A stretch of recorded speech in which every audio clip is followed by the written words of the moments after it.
these efforts all together, and a reminder of our diversity, equity, and inclusion statement, which should always be in our minds when we're doing any of our actions. So thinking about the letters we're writing, the opinion pieces, and how we can make those accessible to all, and so that we can make our stories and our issues accessible to everybody and inclusive. And as we're calling in from many different spots in this beautiful land, take a minute to read through this land acknowledgement.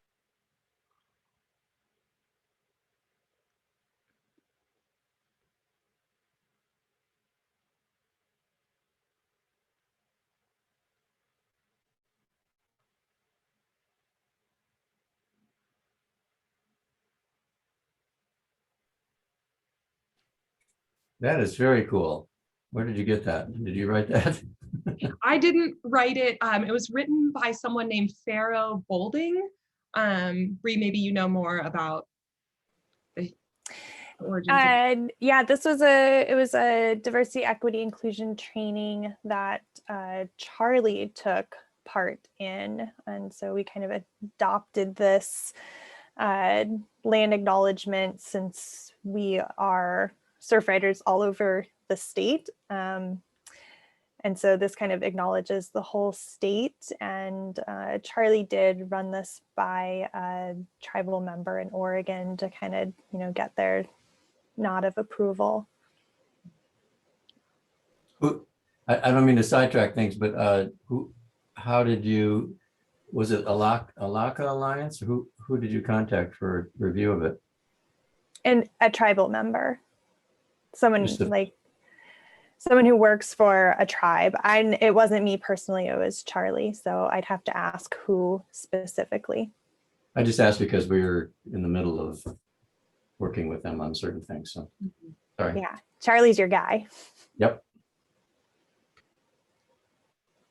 Okay, and so today's topic, how do we get our stories published so a broader audience is reached, and talking about the difference between an LTE and op-ed and how we begin. So Bree's going to talk a little bit about just the mechanics of getting published.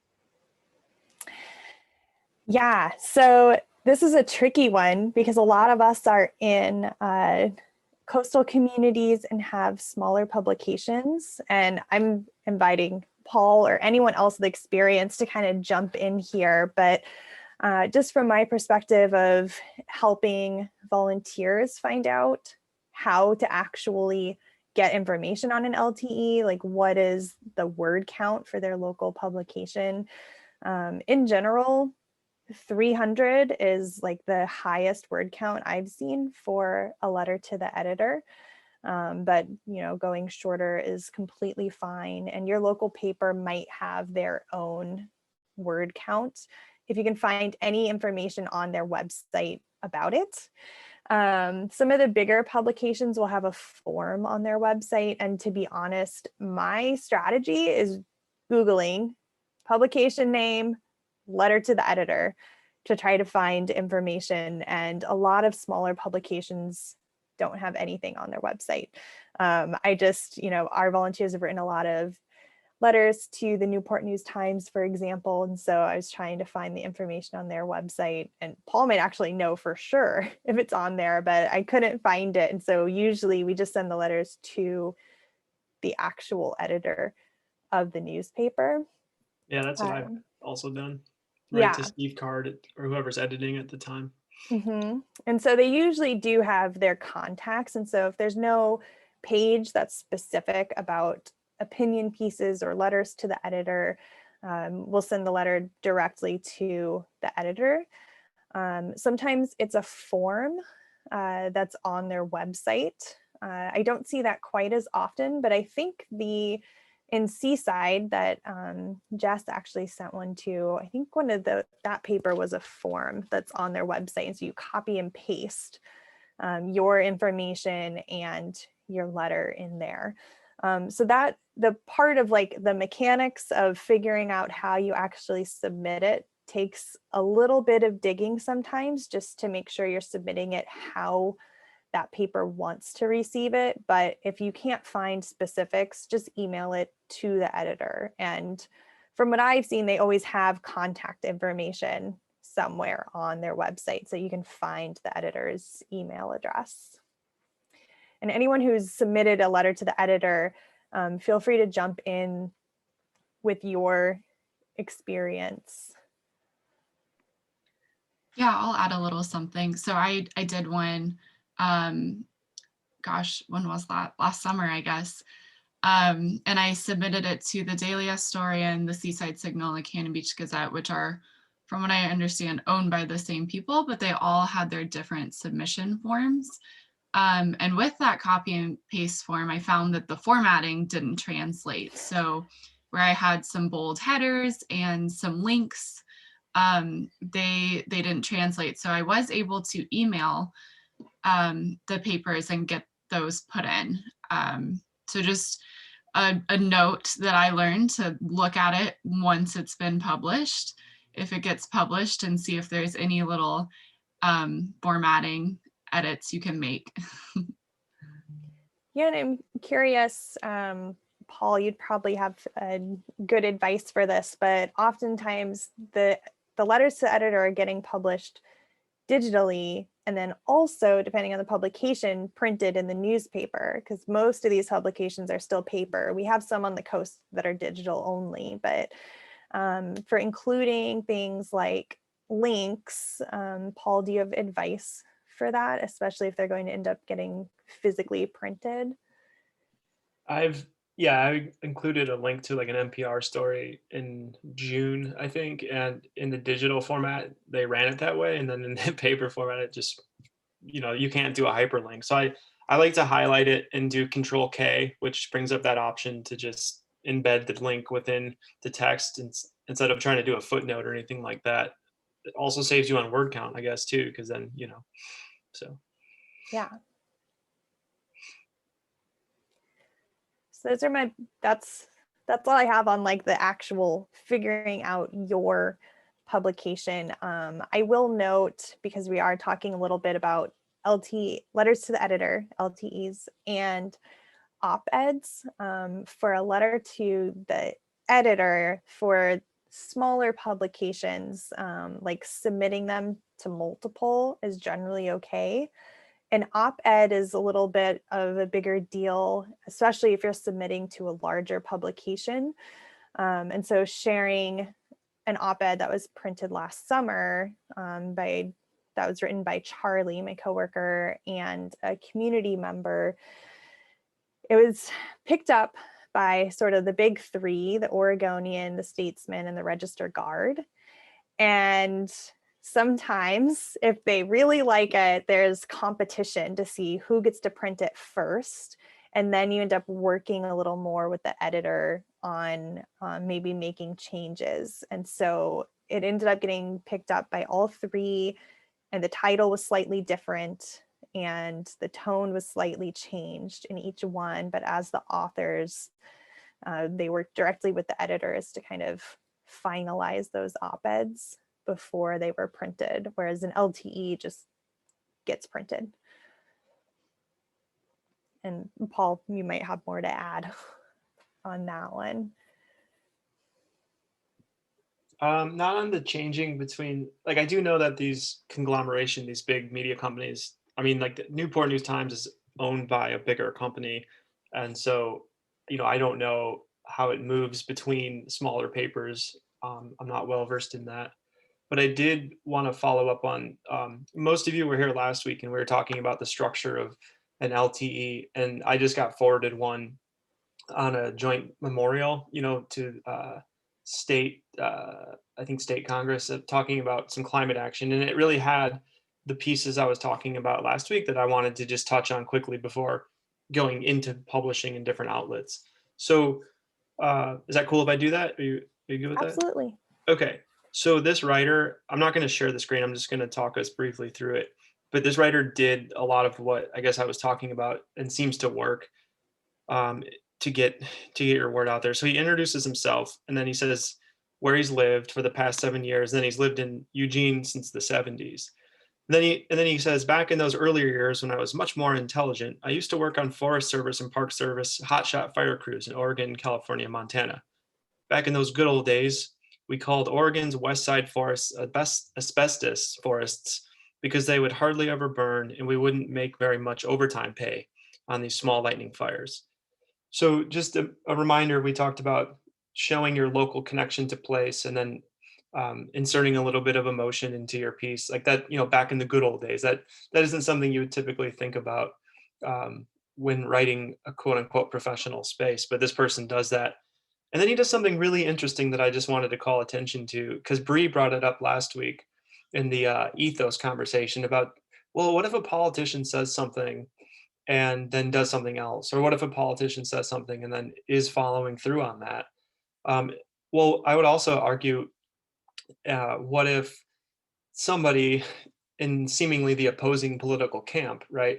In this case, BlackRock Financial, the largest investment firm in the world, this person quoted this guy as sort of speaking about the reality of climate change. And so he brought that ethos piece in a really interesting way that I just thought was just worth mentioning. It just came through my inbox yesterday, and I was like, oh, that totally links to what we were talking about. And if you keep going, he has some numbers too, 96% increase in this. And, this is in the investment realm, but around climate change and climate action. So just want to put that out there, that these are still, these are just good tools for organizing your thinking. And if you don't know what I'm talking about, you can check out the summary from last week's talk with some slides on how to kind of organize your thoughts around creating an LTE. Yeah, and before you move on, Paul, if I can, oh, Todd had his hand up first. Yeah, just a comment. I'm still a wildland firefighter, and it sometimes we have to be very careful about being tone deaf. I make a lot of money fighting fires. It's a great thing. Fire season's a really great thing. Thousands of people lost their homes and people lost their lives. And Right. so that could, depending on the audience, that could be very tone deaf or we might be turning people off. So when we're crafting these letters to the editors or even opinions, I would suggest that we, think a little bit broader than making a shit pot of money on. I made a shit pot of money last year on fires, but there was a lot of people who lost their homes. So anyway, just a comment. Thanks. No, I think that this dude was talking about how back in the day, there really weren't fires where he lived, in the 70s. And then, Right. There were these supercharged fires. And I think he was just quoting the CEO of BlackRock, not because they made money off it, but because he was just making the connection that the big investment people are changing away from, are starting to invest in sustainable energy, I guess was the thing that he was doing. Cool. Yeah. Thank you. For sure. Thank you. I have a letter to the editor I wanted to share that I'll put in the chat, that was written by a surfrider volunteer who's a mom. She's a teacher and was involved in the Newport bag ban campaign. And what I really like about her letter, she takes you through her day and her schedule and establishes that she's a very busy person, waking up at 5:45 in the morning and getting her kids to school and then teaching 600 children all day. Kind of draws you in. And then the letter is about the plastic bag ban and how even in her busy schedule, she finds time to make personal choices, like not using single-use plastic bags. And I just found this letter to be really compelling and really kind of connects with people. It's very relatable to having a busy life and trying to figure out how to do everything. And I think Olivia was a really great spokesperson also as a teacher and someone who's kind of shaping the young minds in our community. Yeah, and it looks like she also quotes Maya Angelou. So there again is that ethos piece of pulling in a respectable thinker, writer, whatever, to round out your argument. Mhm. Awesome.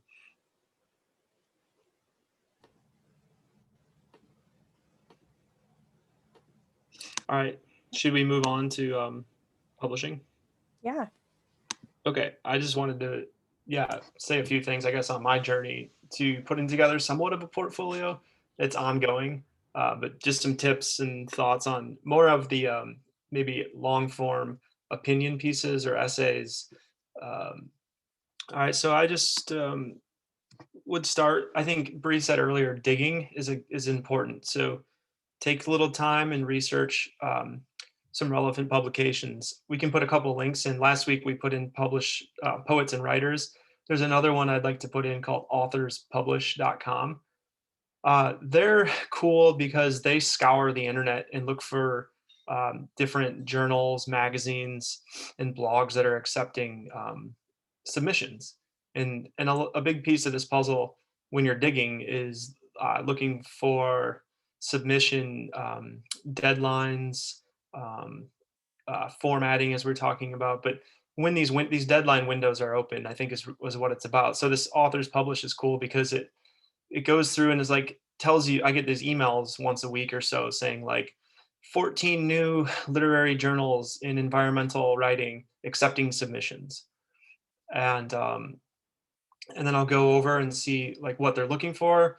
A lot of environmental journals now are looking for climate change kind of solutions fiction, almost like utopian stories. It just seems to be thematic, like imagine a green new world and what that looks like. And it's actually really challenging to write those stories, but that seems to be kind of floating around.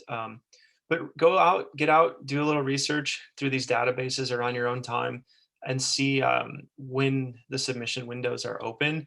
Um, but I also highly recommend kind of like choosing the publication space that you're interested in to tell your story. Um, right? Like Newport News Times is a lot different than like Orion or Mother Jones or Yale 360. Um, these are all like different tones and different voices.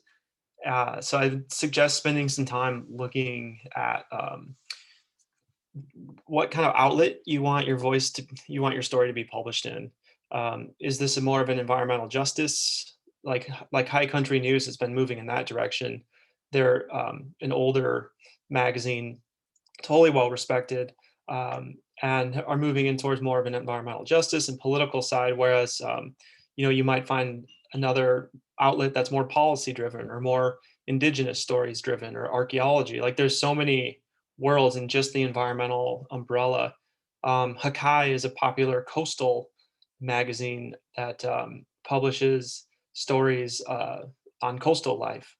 And so, that would be relevant to our conversation. So kind of figure out the tone, figure out the outlet, what they look for, what they published in the past, what their submission window timeline is like, what their word count is like.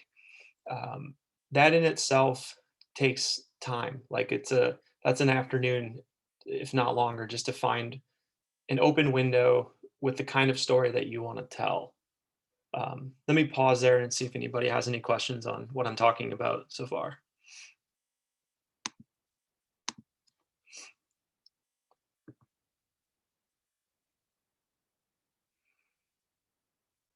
Another space to look to on that tip, I'm looking at my notes, a reminder, is companies too. Like REI had an interesting piece about a pregnant mountain climber, and it was just her story.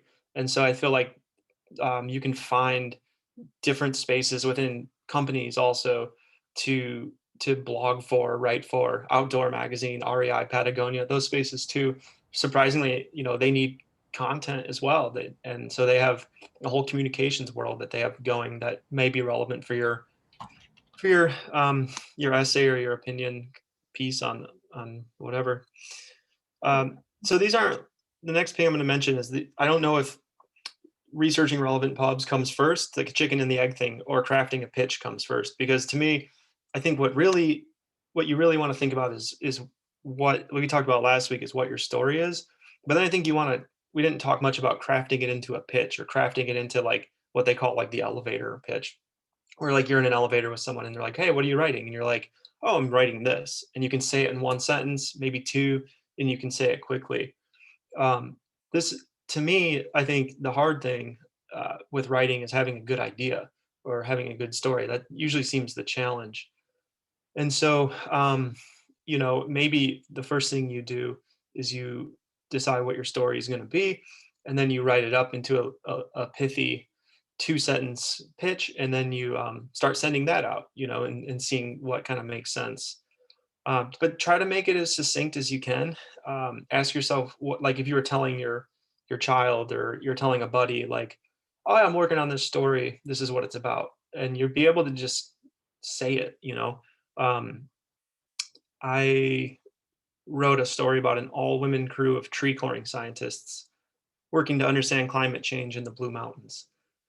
You know, and so that's a quick line. I think there's a hook in there that's going to get your attention. Another one is state workers recently relocated a herd of elk that showed up in our neighborhood early on in the pandemic. That's another one I've been pitching. And it's just like, how can I boil this down into its essential story and make it sound interesting? Because you also want it to be like, you know, an interesting essay or an interesting story that's going to grab some attention. So those are a couple points on, I think, crafting that pitch for, even if it's an opinion piece or if it's a longer form essay, whatever it is, you want to boil it down to its essentials. I think Anna had a Oh yeah, question. yeah. Yeah, when thinking about outlets for both LTEs and op-eds, just thinking there's sometimes where part of the punch might be that you're local to that publication versus sometimes maybe your locality doesn't matter. Do you have some kind of insight or recommendations on when it's important to just reach out to your local paper versus try and go national? Or Yeah, that I was going to get to that as like a general tip.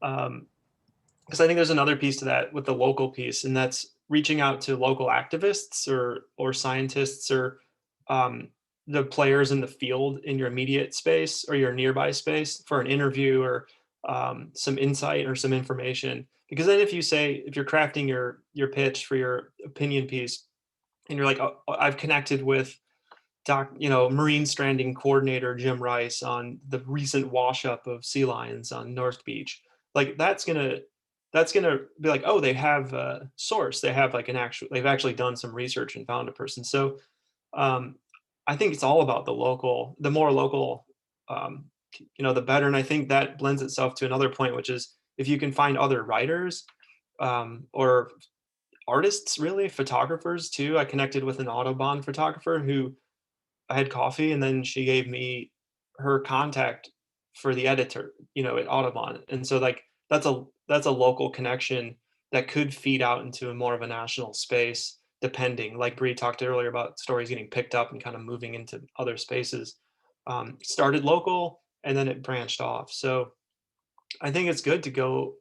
I think again, it kind of comes back to who your outlet is and what your point is or what your message is and who you want to connect with. I know it's tempting to just like reach out to everybody, but that kind of doesn't really serve a purpose because you want to somewhat hone in on who your audience is and who your publisher is. And I wanted to just jump in really quick to kind of tie together, we started with storytelling last week and talked about LTEs and op-eds and kind of tying this into surf writers' work and the work of our partners and volunteers and thinking about like when you use these things and thinking strategically, an LTE is really nice, especially if you're trying to establish that there's a lot of support for something. So for example, like Olivia's example, there were a lot of volunteers, community members writing into the paper saying, I support the bag ban for whatever reason. And so that's one strategy. Or Jess, the letter that she was talking about last summer was during the pandemic. There was trash everywhere. We had more visitors than we've ever had. And it was about being stewards of our coast and calling on Oregonians to, take care of our coastline and tourists to be more responsible. which is what Charlie's letter was too. So there's a little strategy there of like, let's hit these statewide publications and let's get some local letters there. But when we're getting into what Paul's talking about of pitching stories and having those stories printed in a different place that's not in the opinion piece, it can mean something else to readers. And it also can get you better placement. So particularly with some of the smaller publications, sometimes in coastal publications, if we pitch a story, whether it's a volunteer pitching it or me as staff pitching it, sometimes they'll say, yeah, we'll have a reporter work with you and write the story. Or like what Paul's talking about, having someone from within our organization write the story, and then the publication will actually publish it. But that's definitely one thing to think about, like getting something placed, and that can correspond with LTEs. So we have people writing in, I support the bag ban, and then we work with the newspaper to publish a prominent story about the hundreds and thousands of pounds of marine debris being removed from our beaches around the same time, and can kind of coordinate those. So some thoughts on like how we as a conservation organization kind of work together and can put all of these different pieces together.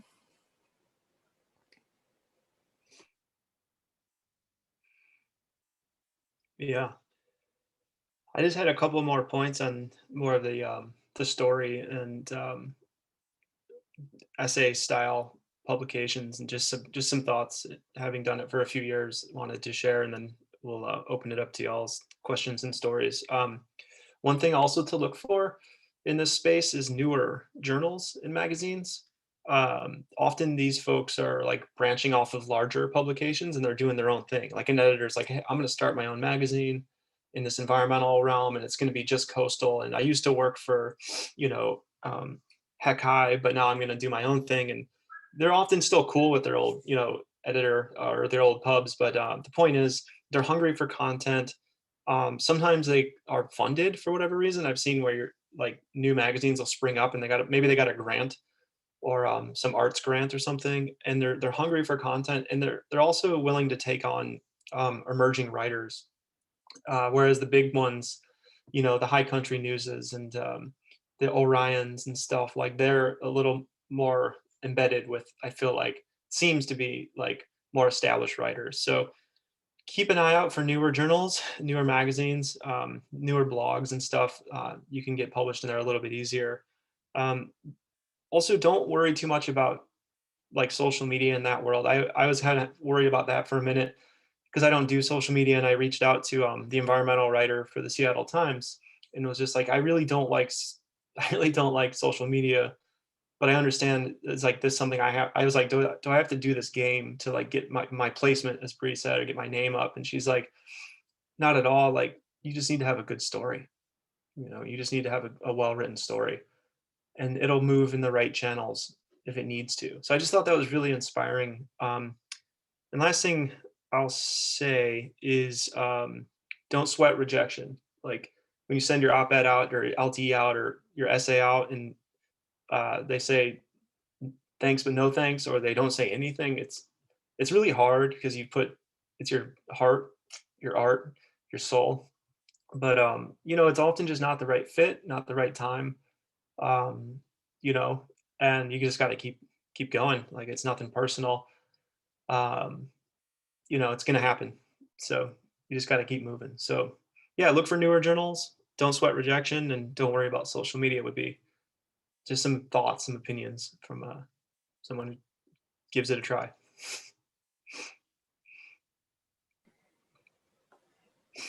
So I had asked Jess shared a little bit already, but if you want to share a little bit more about your experience publishing your first LTE, and then I know Anna is going to share her experience as well. Sure. It's interesting. I learned about ethos pathos and logos in high school, and I hope I'm pronouncing that correctly. But it's something that I hadn't thought about until the last session that we did with you, Paul. And I think I included that in the letter to editor. My strategy is always, with anything that I write, which is few and far between, but my strategy is to always bring people to the table and make it relevant to them. So like Bree was saying, this was a letter to Oregonians that are recreating at the coast during the pandemic, and how we can all work together to keep our coast clean and safe for those rural communities as well. And I did state my stake in this, being someone that grew up in a small coastal community and having parents that are currently living there and in the higher risk age group. I didn't really go into details because you only have so many words with an LTE. Of course, with an opinion piece, you can have a lot more words in most cases. But just getting started is the hardest part, I feel like, often for anything. So if you have an idea of something that you can rally people behind, get people excited about something or angry about something, and find a way for them to take action and really just write out your thoughts to start with. And what is your purpose behind doing this? Think about that. And what do you want your readers to gain from it? And then just start it. So that's my advice. Reaching out to, I also reached out to an additional newspaper in Portland where they didn't just have the form submission. And that was, a little scary to put myself out there as someone that doesn't have a portfolio online, and it's just a volunteer for an organization. But again, it wasn't like a right time, right fit, like you were talking about, Paul. But making that connection with them and talking about what could be a good fit and how we could work together in the future was really cool too. So yeah, just getting started and throwing yourself out there. It was cool. I remember when your LTE got published, seeing on social media your friends saying like, I read your letter in the paper.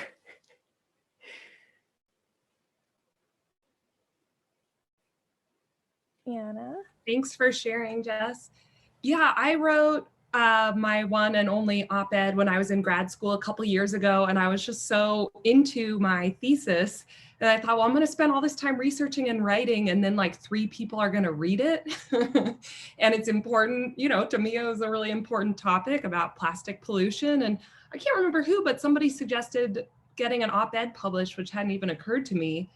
And it seemed so daunting. And then it was so easy to just find that contact information. I definitely thought a lot about timing because it was like late May. So I was thinking about, okay, there's about to be, graduation parties and summer barbecues everywhere, and everyone's going to use all this disposable plastic stuff. So it was sort of like the lens was like, we're kicking off summer, there's so much to celebrate, but that doesn't mean that we have to create all this waste. And so kind of like that was the pathos, is that right? But then I did bring in some numbers, here's a recent DEQ publication that, that has all this data on these attributes and so forth, and then kind of bringing it back around. And it was just such a cool learning experience, because back at that point, I was just like, oh, I'm just a student. I don't know if they'll publish me, but it got a big spot in the newspaper. And then the head of my department and my advisor, I hadn't told them I was going to do it, but they read it, and I got a lot of feedback from the community. I'll just show you what it looks like, because it was just so fun to see it in print, and I had a strong title too. I think that kind of drew people in. Why National Sword is a good thing. So yeah, that was my experience. And, of course, the editor had some questions and just wanted to make sure that I had some data and sources to back it up. And I was able to prove that to her, that I wasn't just kind of inventing this stuff, because she was certainly not an expert in it. And yeah, the whole thing was really empowering. And so I recommend it. I'll put a link to the article if you want to see it. Thanks, Anna.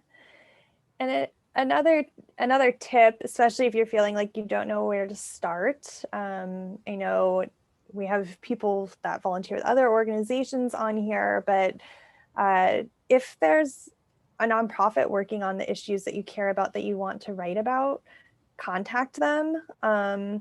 Ashley's on here, just gonna call out Rogue Climate had this really great toolkit for writing letters to the editor about the LNG campaign, and so provided sort of a how-to and guidance on what to put in your letter. I help volunteers write about plastic pollution and other topics that we're working on. And so if you're not sure where to start, nonprofits would love to help you because we love having those LTEs published. So that can be a good way to kind of get support and get yourself started. I was gonna add on to that, Bree. I think one of the hardest things too is like you can make the guide, but like I guess one of the questions I wanted to ask here is like, how do we get people excited to write LTEs? Because I can do all the prep work, but yeah, I don't know. It's been a struggle the last year to like actually get people to write it. Yeah, so I was gonna throw that out there too. I'm gonna flip that to Jess because we just put a call out and Jess said yes. Yeah, well, at the time I was unemployed, so I was like, I really have no reason to say no. And I did work at a college newspaper in college, so I was like, I have a little bit of experience here.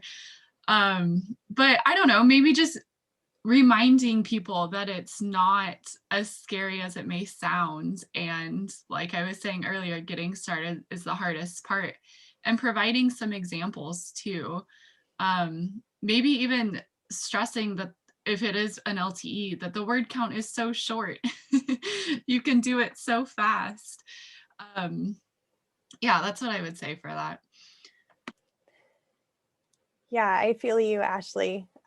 Sometimes I have like some go-to people that I know will always write one, or sometimes we'll actually write the LTE and then have them edit it, depending on the volunteers. That's one of the reasons they're having this training and ask people to share their experiences, because then it's more real. Yes, Todd is great at LTEs.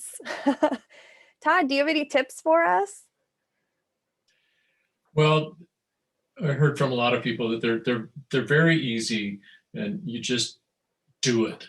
You know, don't spend a lot of time and effort and, you know, letters to the editors, and it's, you know, you have your facts, but I found that I don't spend a lot of time on them. I just, you know, get to the point, make it short, make it sweet, and put it in, because of our little local rag here is it's really hit or miss whether they'll publish anything you send in.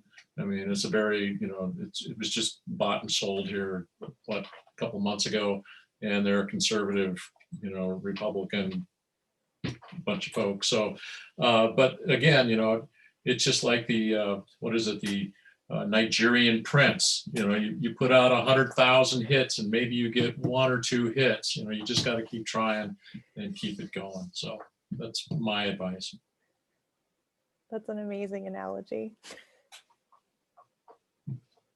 I don't know if there's a Nigerian prince still doing those sort of things. I haven't seen him show up in my email lately. Now it's like vaccine scams, Oh. apparently. Oh, well, I got mine.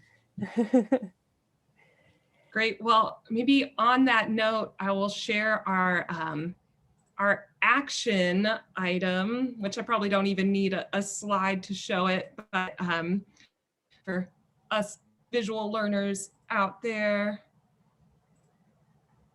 after all this talk about it not actually, sorry, my computer's having a problem, so I'll just say it. After all this talk about how it's not actually that hard, the hardest thing is just to start doing it. You know, at first I thought, oh, it might be too much of an ask to ask people to write an LTE right now.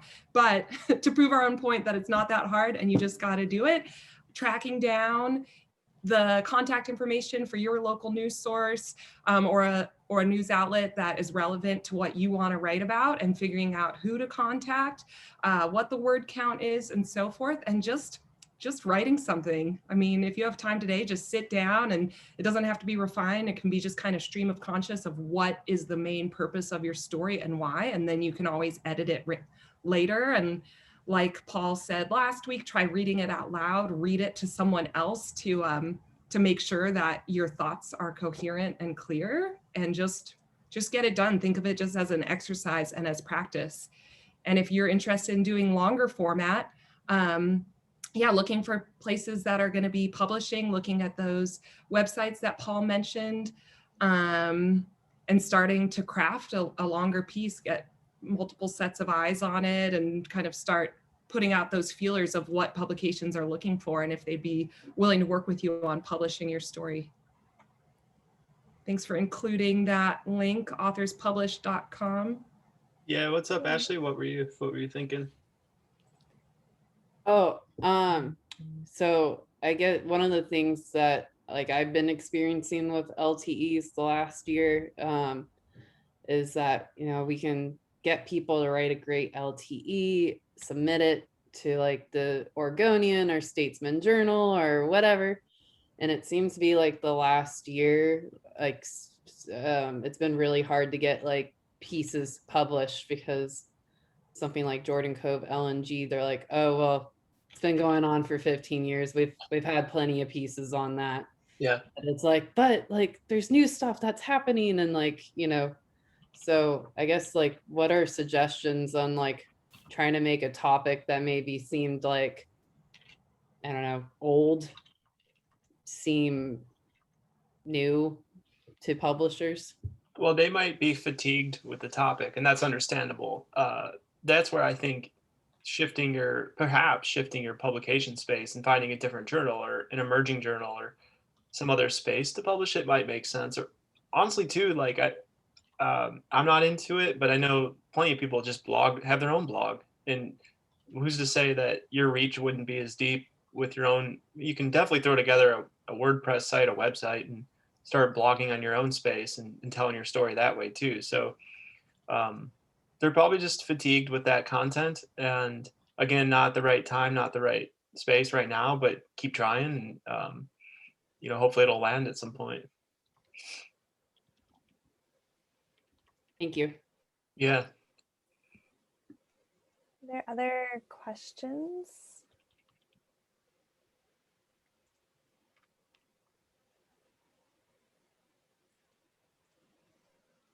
All right.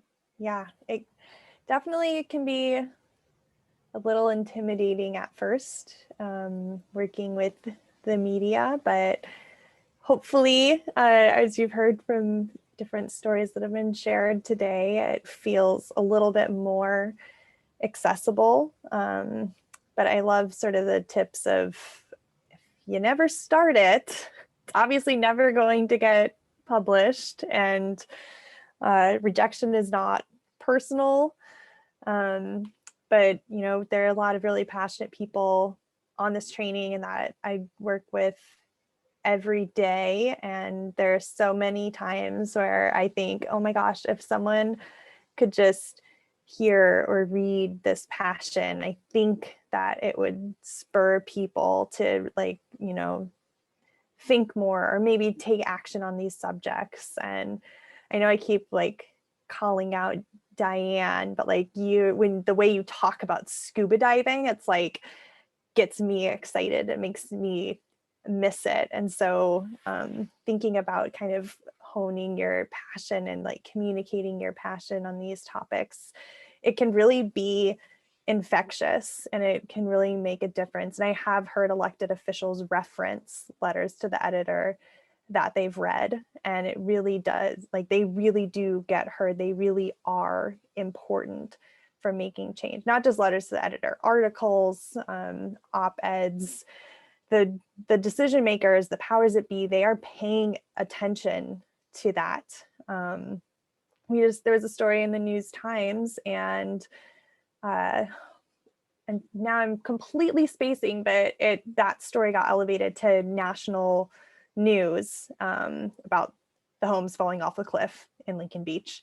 And so, I mean, you kind of never know like what's going to get elevated to statewide or even national levels sometimes. And, you know, we've seen LTEs get picked up, and it can be a super exciting experience, and you're making a big difference too.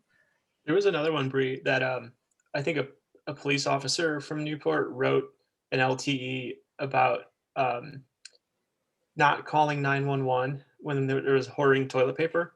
And Yes. remember that? It made a joke about Yep. like the different old-timey ways that people used to use like sea sponges and stuff. That got picked up by Harper's, which is the biggest, Yeah. like next to the New Yorker, the biggest literary magazine in the country. So like you say, like these things can randomly just kind of like explode. It's really kind of inspiring. Yeah.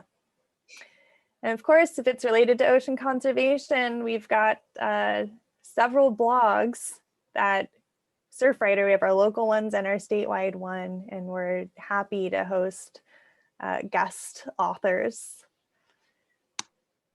There you go. All right. All right, well, thank you everybody for your time. Our next session is going to be Thursday, and it's going to be more about preparing and submitting public testimony and a little more emphasis on public speaking. So taking some of those words and actually speaking them. So that will be same time, same place on Thursday. And also for those of you who were on the previous sessions, we sent out a feedback survey just to kind of get a little feedback of if these sessions are going well or anything we could be doing differently. And we'll be sending that link out again at the end of the week after these sessions. So feedback is always helpful. All right. And huge thanks to Paul for joining us again and sharing your experience and expertise. We really appreciate it. All right. Yeah, thanks for attending, everybody, and having me. That was awesome. And you're recording all these, right? So we can refer it to others if they want to watch and that sort of thing, right? Yeah, so I've been trying to summarize these sessions in a blog post within a couple days after, and it always has the full recording and then some of the basic summary spelled out. Super. Thank you. Yeah. Thank you for doing these sessions, by the way. Yeah, Well, thank Yeah, you. Jean for wished she joining. was here, but she's on the road, so she'll be here on Thursday. It's good. All right, great. Well, thank you all. Enjoy the rest of your day. Hopefully you've got sun. It's beautiful in the Great coos. day out there. Yep. All right. Lovely. Thank you, everybody. Thanks. Thank you.